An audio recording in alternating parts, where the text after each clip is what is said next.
Bismillahirrahmanirrahim. Assalamu alaikum. So dear students, in today's lecture we are going to start exercise 1.5 of chapter number 1 class 9. अच्छा जी, इस exercise को शुरू करने से पहले कुछ चीज़ें हैं जिनका इंट्रोडक्शन आपको होना चाहिए। उसमें है कि मैट्रिक्स का डिटर्मिनेंट क्या होता है और फिर सिंगुलर क्या होता है और नॉन सिंगुलर क्या होता है। इसके हमने पहले दो क्वेश्चन करने हैं, तो उनके करने के लिए आपको इन दोनों चीज़ों का पता होना चाहिए। तो सबसे पहले हम डिस्कस करेंगे कि हमारा जो डिटर्मिनेंट है वो क्या होता है। डिटर्मिनेंट हमारे पास मैट्रिक्स का जो डिटर्मिनेंट है वो किससे जाहिर करते हैं। अच्छा जी, डिटर्मिनेंट को हम जाहिर करते हैं डी ई टी ऑफ ए, ये लिख देते हैं, या फिर दो लाइंस इस तरह लगा देते हैं और इनके दरमियान हम एलिमेंट्स को लिखते हैं।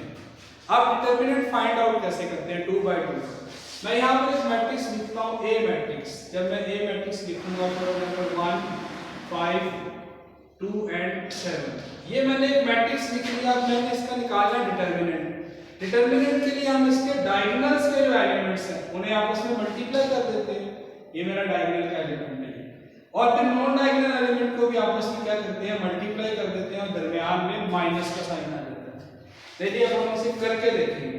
मैं लिखता हूँ D E T of A, यानी D E T mean determinant of A, या फिर इस तरह दो लाइंस लगाकर यहाँ ए लिख दूं तो इसका मतलब भी यही है। इन दोनों बातों का मतलब है कि हम डिटर्मिनेंट निकालते हैं इक्वल।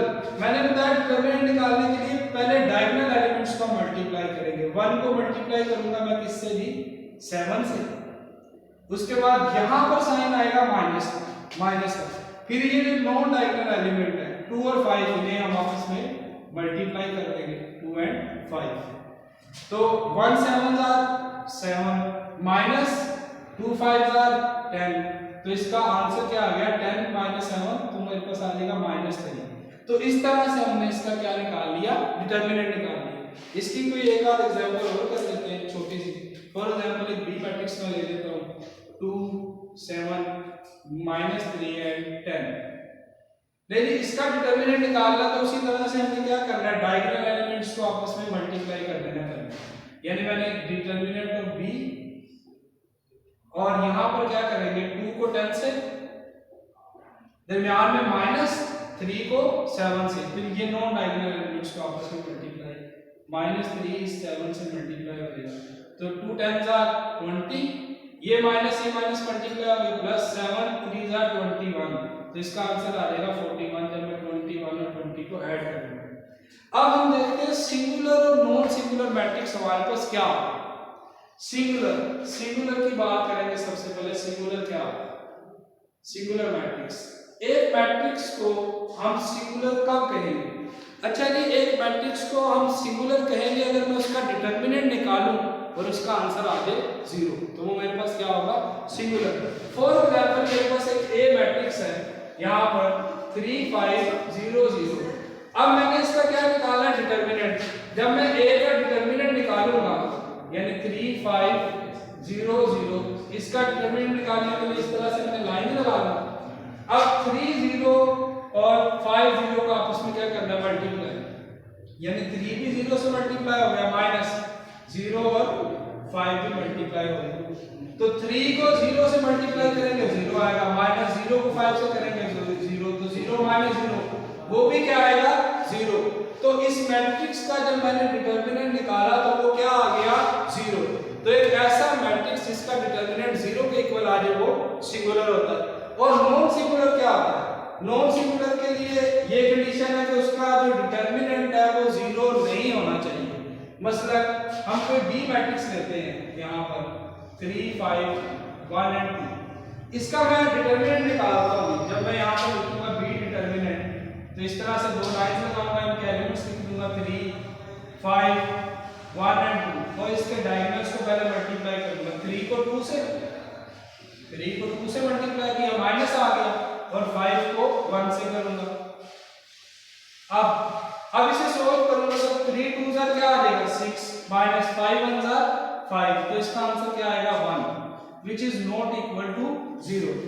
जब मैंने b का डिटर्मिनेंट निकाला तो वो एक नॉन जीरो नंबर आ गया, तो एक ऐसा मैट्रिक्स जिसका डिटरमिनेंट नॉन जीरो है उसको हम क्या कह देते हैं कि वो हमारा नॉन सिंगुलर मैट्रिक्स है। तो सिंगुलर ऐसा मैट्रिक्स होता है जिसका डिटरमिनेंट जीरो है और नॉन सिंगुलर ऐसा होता है जिसका डिटरमिनेंट जीरो ना। अब हम फर्दर प्रोसीड करते हैं। अब हम इसकी एक्सरसाइज के क्वेश्चन नंबर 1 और 2 की तरफ मूव करेंगे और इनको सॉल्व आउट करेंगे।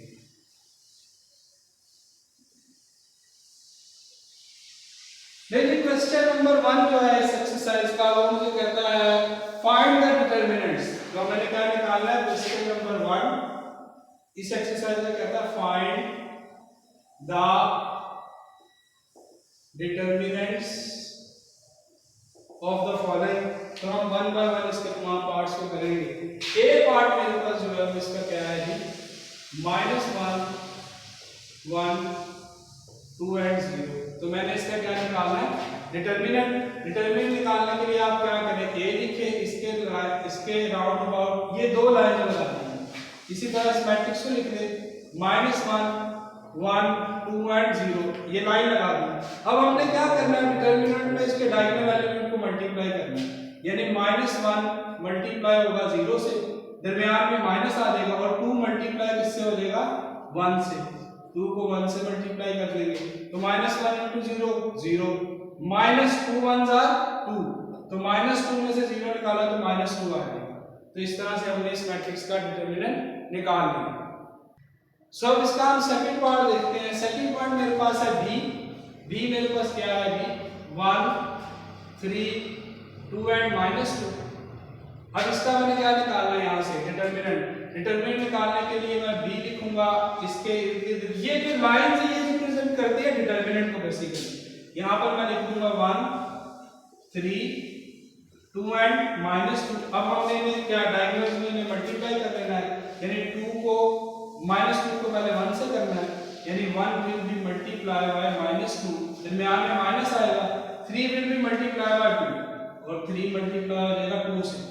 अब इसे हम सिंपलीफाई करेंगे तो 1 2s are plus minus -2 minus दरमियान में 3 2s आर 6 तो -6 और -2 तो -8। ये इसका हमारे पास क्या आ गया आंसर आ गया। अब हम इसका थर्ड पार्ट की तरफ मूव करते हैं। थर्ड पार्ट हमारे पास क्या है कि सी जो है सी मुझे कह रहा है 3 2 3 एंड 0।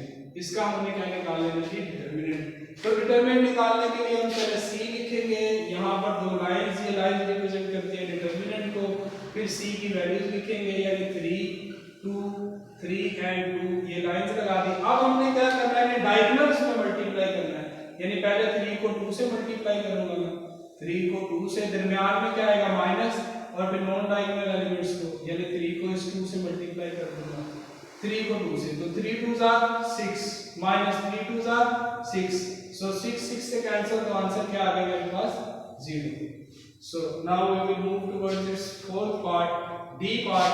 डी मेरे पास क्या है जी 3 2 1 एंड 4। उसी तरह से हम क्या करेंगे डी मैट्रिक्स लिखेंगे, डी मैट्रिक्स लिख लिया, लाइन लगा दी 3 2 1 और 4।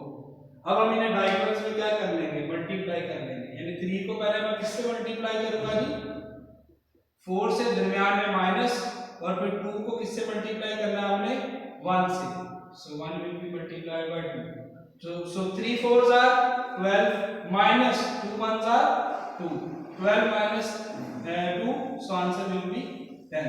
तो इस तरह से हमने जो अपना क्वेश्चन नंबर 1 था उसके फर्स्ट सेकंड थर्ड और फोर्थ पार्ट को सॉल्व कर लिया। Now we will move towards the question number 2 which is about the singular and the non singular matrices.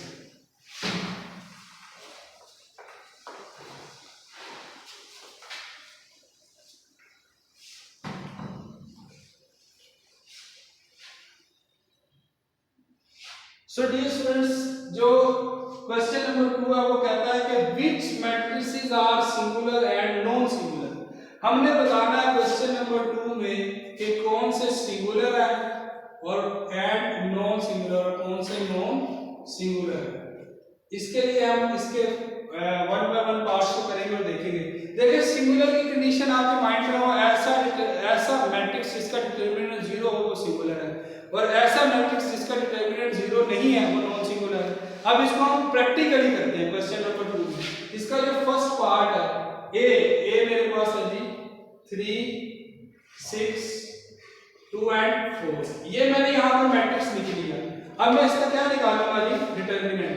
A determinant के लिए लाइंस लगाई, 3 6 2 एंड 4 लिख दिया। अब हमने डायगोनल्स में क्या कर लेना, मल्टीप्लाई, यानी पहले मैं 3 को 4 से मल्टीप्लाई करूंगा, 3 will be multiplied by 4, minus का साइन दरमियान में, फिर 2 को किससे कर देना है, 6 से।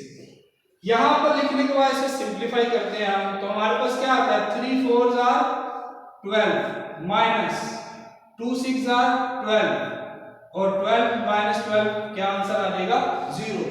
अब इस जब मैंने a का डिटरमिनेंट निकाला तो वो किसके इक्वल आ गया, 0 के इक्वल। तो एंड पे अब बताना कि सिंगुलर है या नॉन सिंगुलर, तो मैं क्या लिख लूंगा, as a determinant is equal to 0, determinant of a is equal to 0, so it is a singular matrix, यानी इसका डिटरमिनेंट मेरा क्या आ गया, 0। तो ऐसा मैट्रिक्स जिसका डिटरमिनेंट 0 आ जाए वो क्या होता है, सिंगुलर मैट्रिक्स होता है। तो हमने यहाँ पर सोल्व कर लेना और एंड पे जुमला लिख लेना। अब हम इसका सेकंड पार्ट देखते हैं। हमारे पास जो इसका सेकंड पार्ट है बी, वो क्या है जी, 4 1 3 एंड 2। अब हम इसका डिटरमिनेंट निकालेंगे।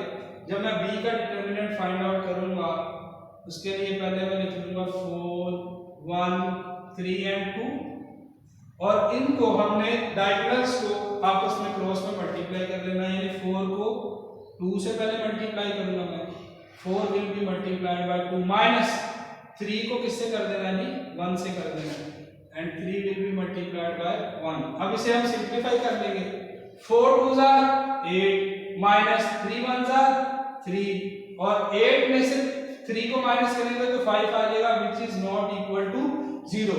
तो जब मैंने b का डिटरमिनेंट निकाला तो वो 0 नहीं है। तो मजीद इसको क्लैरिफाई करने के लिए मैं यहाँ लिख देता हूँ, 8 माइनस 3 किसके इक्वल आएगा, b का डिटरमिनेंट वो आ जाएगा 5 के इक्वल। तो इसका मतलब है कि 5 इज नॉट इक्वल टू 0, मतलब b का जो डिटरमिनेंट है वो 0 के इक्वल नहीं है। अगर इसका डिटरमिनेंट 0 के इक्वल नहीं है तो मैं क्या लिख दूंगा, as determinant of b is not equal to 0। इसे ऐसे पढ़ेंगे, determinant of b is not equal to 0।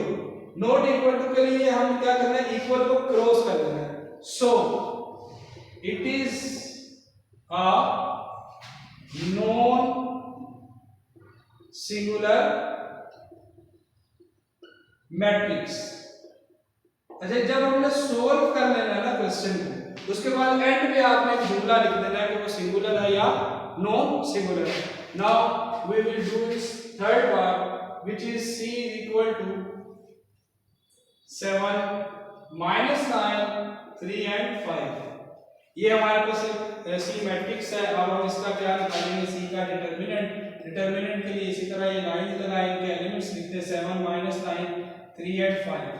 अब इनको डायगोनल्स में हम क्या कर लेंगे जी, मल्टीप्लाई कर लेंगे, 7 को 5 से और 3 को माइनस 9 से। तो मैं क्या लिखूंगा, 7 को पहले मल्टीप्लाई किससे करूंगा, 5 से, यहां पर माइनस 3 को माइनस 9 से।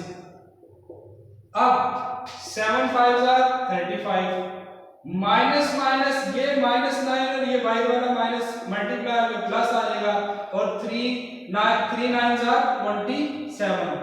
अब ये लिखने के बाद हमने क्या कर लेना है, मजीद सिंपलीफाई कर लेना है। 7 + 5 12 का 2 आ जाएगा, 1 कैरी करेंगे, 3 + 2 5 and 1 62, यानी 6 आ जाएगा।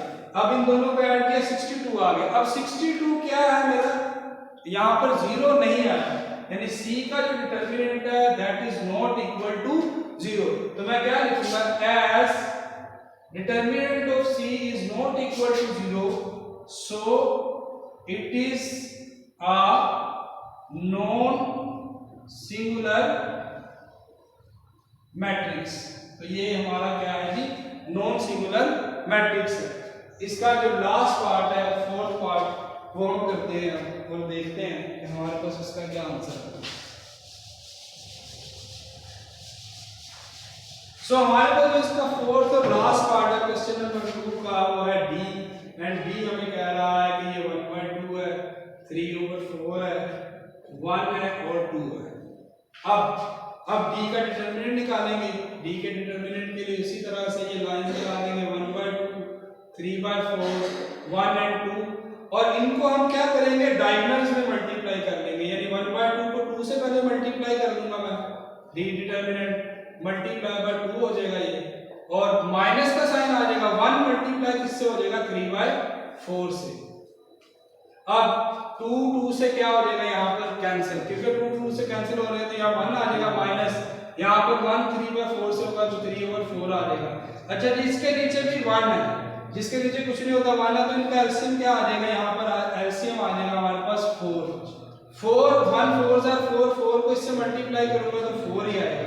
एलसीएम को सोल्व कर रहे हैं हम सिंपल, तो 4 माइनस 3 आ जाएगा, 4 से कैंसिल तो 3 1 जा 3 आ जाएगा, तो इसका आंसर आएगा 1/4, that is not equal to 0।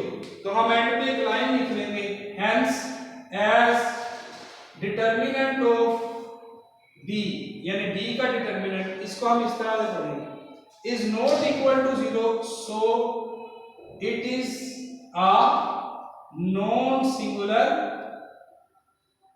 Matrix.